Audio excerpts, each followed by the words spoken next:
when I started in this business, I was sort of the young guy in the room, and I've just discovered today that I'm like this old guy in the room. You heard earlier from Mark Almond, who's the director of the Socionomics Institute. Well, he came up with an analogy to help explain socioeconomic causality to people, and I'm so jealous that he came up with this idea because it's so cool. I just love it, and so I'm privileged to be able to embellish on it and present it to you now. And it goes like this. Suppose you got a job, you're down and out, you finally got offered a job, so you take it, as a sentinel on an oil rig in the Gulf of Mexico. And your bosses are telling you, look, we just want you to watch the seas all the time. We don't know what could happen. Maybe some radical greens might come up, or we just want you to keep an eye on things. Just let us know if there's anything out of the ordinary. Well, you can't stay awake 24 hours, so you've got another guy who's doing it with you, and you trade shifts. And so you're out there, and you're looking at the ocean, and everything's calm and normal, and all of a sudden, over out the corner on the left side of the horizon, you see this little group of people apparently standing on top of the water. And you watch for your 8-hour shift, and then you come back the next day and you notice they've moved a little bit further. And so you're watching this, and as the days go by, you see this little group of people, and they're not swimming, they're not really walking, they're just standing around on the water, but they're moving around as the days go by. And after a few more days go by, you notice a barge floating out in the sea. And so you start talking to your buddy about this. Say, look, I've noticed that these people seem to be floating around, and they're moving around the ocean, and I noticed this barge out there, and it always seems to be about the same distance from the people, but I can't tell if there's a relationship between these two weird things happening.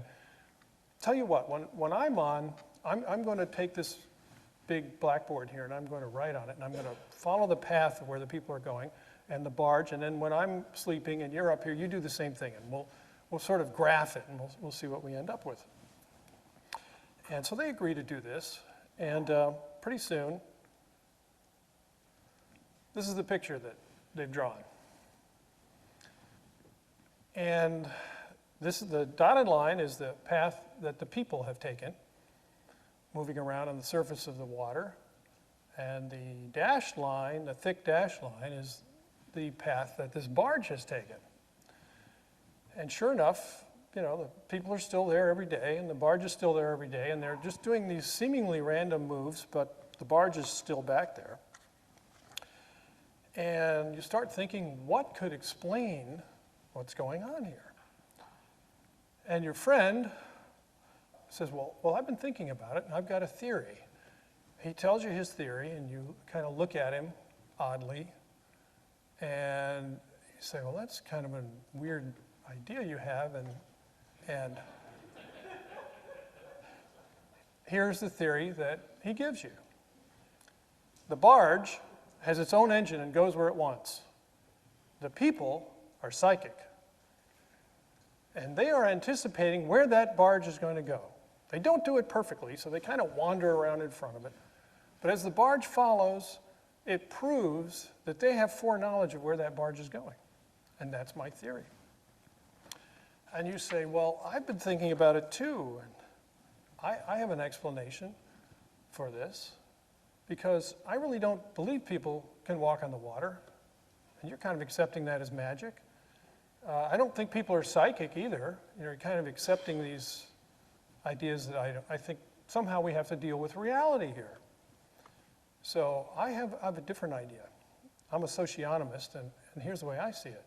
There must be a hidden variable, something we can't see, that's making this pattern happen.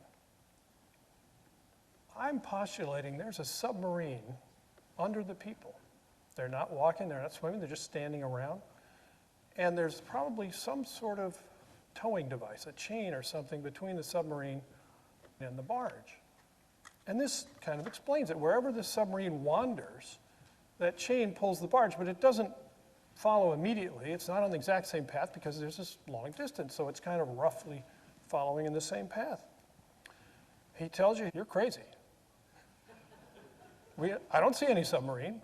And you say, well, no, we can't see it, but this would explain it without the magic, without the psychic stuff and the walking on water, and everything is taken into account. And he said, I just can't see it. Well, why am I showing you this analogy? Because this is exactly what we get in terms of the way economists explain what the stock market is doing.